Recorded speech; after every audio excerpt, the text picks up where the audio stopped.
Summertime. I'm gonna sit back in a wine. Now I don't know if anybody done told you, but it's summertime, dude, and you know what that means. Banger horror movies all summer. So get with your boy Tech, and we're gonna go over some horror movies to get you right this summer. So let's get it.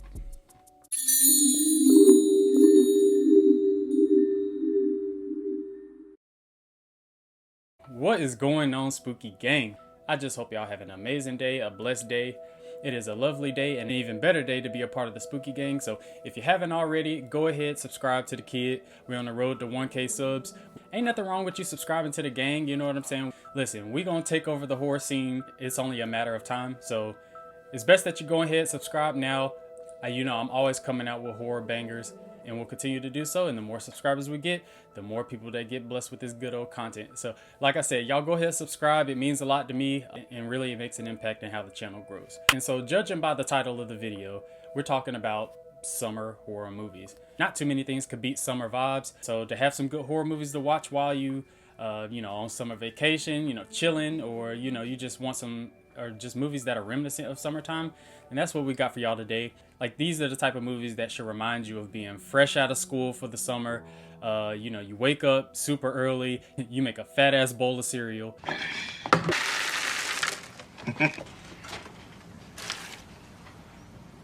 Then you lock in for the rest of the day, not doing a damn thing, but just enjoying some of your favorite horror movies. And before I list off some of these summer horror movies, y'all comment down below what are some of your favorite summer horror movies, saying one of your favorites, one of your go-tos. What I'm looking at in the list of these summer horror movies that I'm about to drop for y'all is, you think about the level of isolation and vulnerability.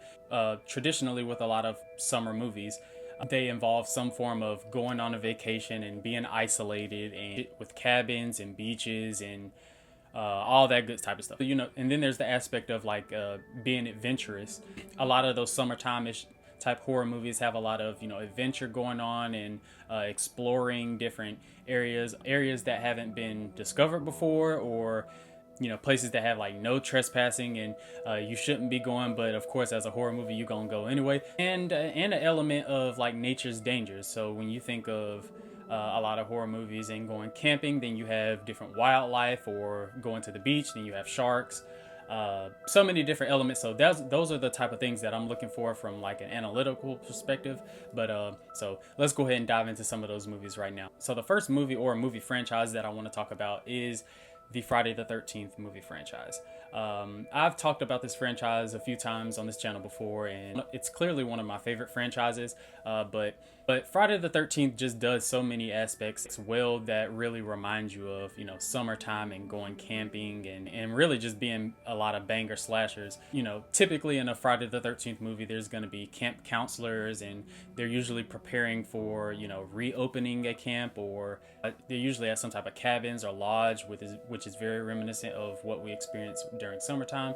You have that aspect, and then they're typically at Crystal Lake, so summertime you're automatically thinking of jumping in the lake and going swimming.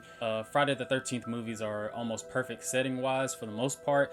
Now of course there's a few exclusions, so we ain't even gonna talk about those as much, but especially for like the first I'd probably say for the first maybe 6 tops Friday the 13th, yeah, you really get that experience. And with Friday the 13th movies, man, they're just fun. Like, they have great characters, there's great kills, and Jason is obviously one of the best horror villains. Like I said, if we're going down the line of each movie and each installment, Friday the 13th, the original from 1980, is very solid, and it was a good way to get the whole slasher craze started.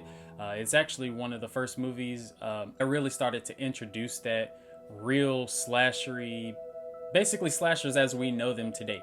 Halloween, for instance, in '78 was a little more clean and pristine, where Friday the 13th felt a little more balls to the wall and loose, and like I said, just the way we know slashers today. And a lot of movies started to pick up from there, and that's where we got more gore, and we got all TNA and all of that good stuff.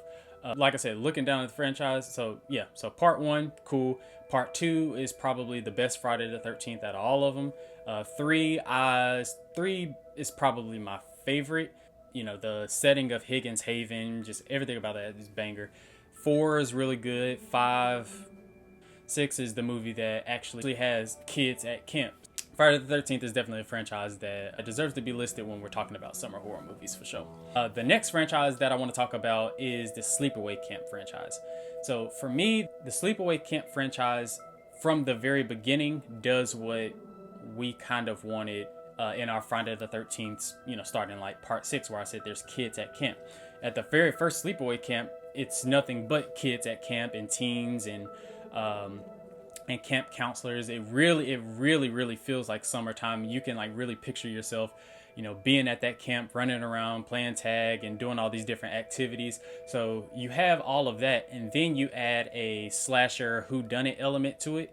That really creates a movie that you just can't beat at all as far as summer vibes. Felissa Rose is great in the role. She passes that on to Angela Springsteen, who plays the teen/adult version of Angela Baker. And that's where, in my opinion, Sleepaway Camp and Sleepaway Camp 2, Sleepaway Camp 2 and Sleepaway Camp 3, they really turned into more of that fast-paced slasher, where Sleepaway Camp, the first one, was a little more slow burn. Sleepaway Camp 2 and 3 are just fun rides. Like if you're perfectly fine with just crazy action, very creative kills. Some of the most creative kills I could even think of. And really clever lines too. That is always going to be a movie that I go to. The next movie/movie series that I want to talk about is the Hostel franchise. Now, for the people who aren't familiar with the Hostel franchise, you get more of that torture angle, which is more closely aligned with movies like Saw. The thing that I like about Hostel, especially as a summertime movie, is, you see in the first one, it's a group of guys going in a different country and thinking that they're about to have a good time and have some fun. It's just the guys, and they start staying at this hostel with these 2 girls. It goes downhill pretty fast for them as each of the friends start getting knocked off or going missing. So definitely a banger movie. You try to put yourself in their shoes. So like if you were in that predicament where you're like strapped to a chair and some guy is, has saws and knives and different torture items.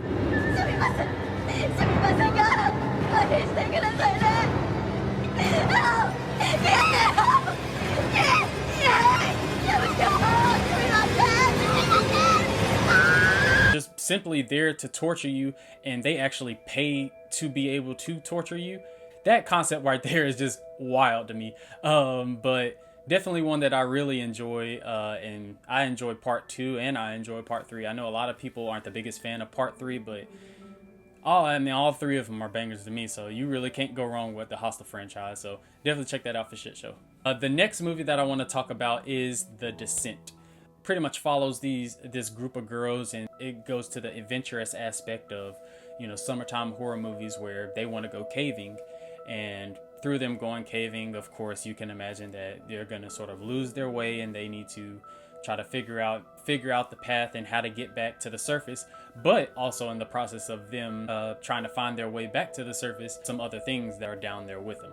So that aspect kind of goes to like that creature feature aspect, but also within that, whenever you have movies like this, that's where like character development and the dynamics between the friends really makes an impact on how good the movie is going to be in totality. Now, I'm not going to spoil too much as far as that dynamic is really good and impactful for the movie overall. Definitely check out The Descent. There was a part 2 as well, which is sort of a continuation from the storyline of the first one. Very solid, and it's always good when you can watch another horror movie that expands on the story or the lore or anything like that of the previous film, and it doesn't go batshit crazy out the window, trying to change up everything that people liked about the first one. Now, like that's something I don't understand about sequels and why they do that, but this one is a movie that doesn't really do that. Another movie that I want to mention is I Know What You Did Last Summer. Now, everybody knows this movie. I Know What You Did Last Summer is a movie that is very similar to a lot of those 90s slashers that we all know and love, starting from, movie like Scream to the Faculty to Urban Legend to Halloween H2O. They're all the same general type of movie. It's always a group of friends, and they're always on the cover stacked together, just showing like shoulders and head. It seems like that was just the thing in the late 90s. But anyway, It's just a group of kids in a car. They, accidentally hit a pedestrian, and they make a pact to keep the incident a secret, only to be stalked by a killer 1 year later. In this movie, it's summertime. You see the beaches. It's a small coastal town. You see some 4th of July activities and things of that nature. So that's what really drives home that summertime feel to it. But other than that, I mean, for the most part, the movie is just your typical 90s slasher. It was pretty solid, especially for this first one. Now, of course, they made some sequels after this, and everybody has to cash in on the cash cow. But the sequels aren't as good. But like I said, if you're into those 90s slashers type, this movie really strikes that. This movie really hits that very well. Like I said, Jennifer Love Hewitt as a final girl is really good too. Just a pretty good movie overall. Yeah, these movies that I mentioned are bangers for sure, but also there are a couple of TV shows and things of that nature that I like to watch as well. Most notably TV shows like Stranger Things. Stranger Things is always going to be a banger. I can't wait for season 5, and I'm sure everybody's familiar with Stranger Things, so I'm not even going to go into a deep explanation of Stranger Things. But to me, Stranger Things is one of those TV shows where it gets better with every season. Like season 4 had everybody in the chokehold with that Kate Bush song. You can include me in that too. That song was such a perfect theme for what the season was going for. But I also like to watch a little bit of American Horror Story. One of my favorite seasons from American Horror Story was the Camp Redwood season, where they were all at sort of like a summer camp in '84. The majority of the seasons are bangers, but if we're talking specifically for summer, that specific season is really good and one of my favorites in the show overall. But yeah, Spooky Gang, that's all I got for y'all today. Like I said, comment down below some of your favorite summer horror movies. We on the road to 1K subs, so y'all hit that like button, smash that subscribe button. So we're just trying to keep the channel growing. We're trying to spread good old horror content to everybody. We definitely gonna hit that by the end of the year, so y'all just keep subbing. It ain't nothing but love here at the Spooky Gang, so y'all watch one of these summer horror bangers, and I'll get with y'all next time. Until then, stay spooky.